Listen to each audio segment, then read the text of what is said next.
In this video, I would like to tell you how to play the game of patenting. Okay, let's play it.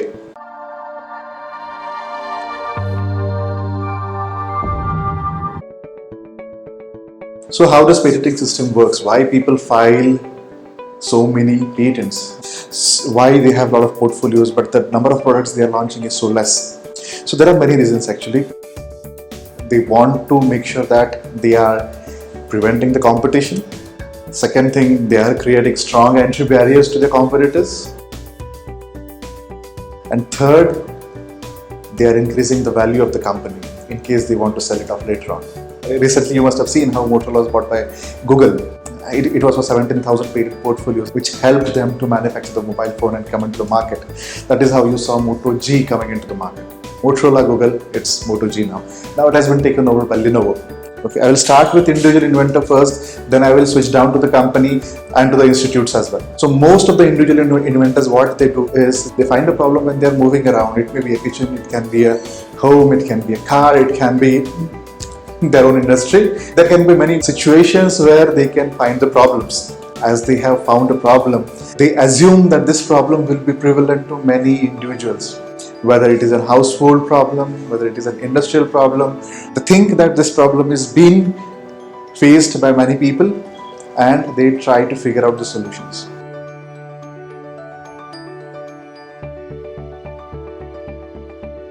Engineering products have different issues actually. They just cannot get an investors and start manufacturing and selling the product. If the product is not accepted, a lot of investment may go wasted. And if they start their own manufacturing company, then it becomes very difficult. Okay. So I will talk about engineering patenting specifically in this video so that you will get a fair idea how to create barriers for your competition. Once the problem is identified, they provide a solution. Immediately they provide a solution. As a technical person, it's very easy to provide a solution. They provide one best solution and they think the industry will accept it. Maybe the best solution. They file a patent application for it with a lot of expectations, but with single patent, it becomes difficult to create a barrier. And therefore, there are a lot of opportunities for the companies to turn around and file different patents and launch similar products in the line.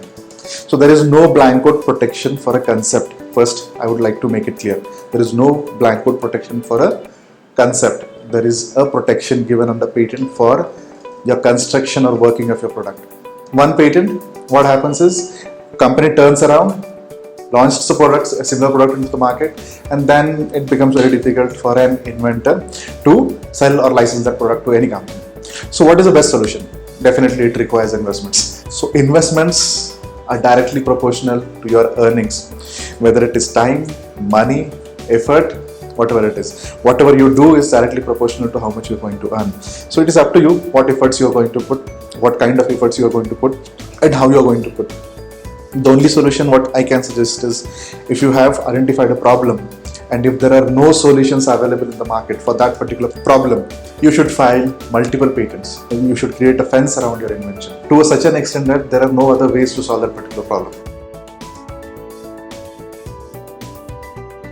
So you have covered all the ways to solve that particular problem. So what that means is you have created a strong barrier, and now if someone wants a solution for that particular problem, they have to approach you, the best solution that you can do. So this is how it works for an individual. When it comes to an R&D company, generally what happens is a lot of engineers or R&D persons are hired and they are put to a task with a broader perspective of R&D work.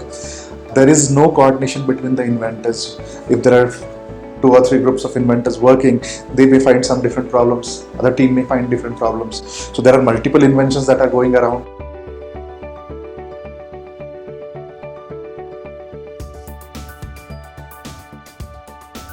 What I think should be done is, if you have a group of engineers, try to focus their energy on a single problem.